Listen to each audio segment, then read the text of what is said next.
Want to make this creamy chicken pasta? Let me show you how. First, season your chicken breast. In a Dutch oven or skillet, I put in a tablespoon of olive oil and 2 tablespoons of butter.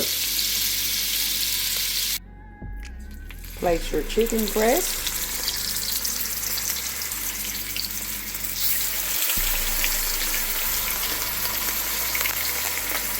Brown on each side for about 5 minutes. Remove chicken breast to the same pot where you remove your chicken. We're going to add in your butter.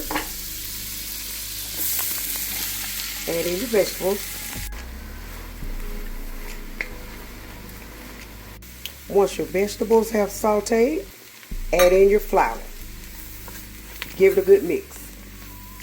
I'm adding my water, which I added my bouillon to my water, my heavy cream.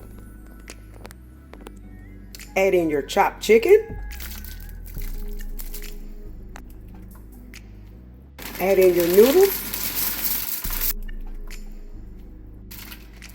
Stir in. Cover and simmer for about 8 minutes. After 8 minutes, cut off your heat. Add about a handful of chopped fresh parsley, salt and pepper to taste, and you're ready to eat.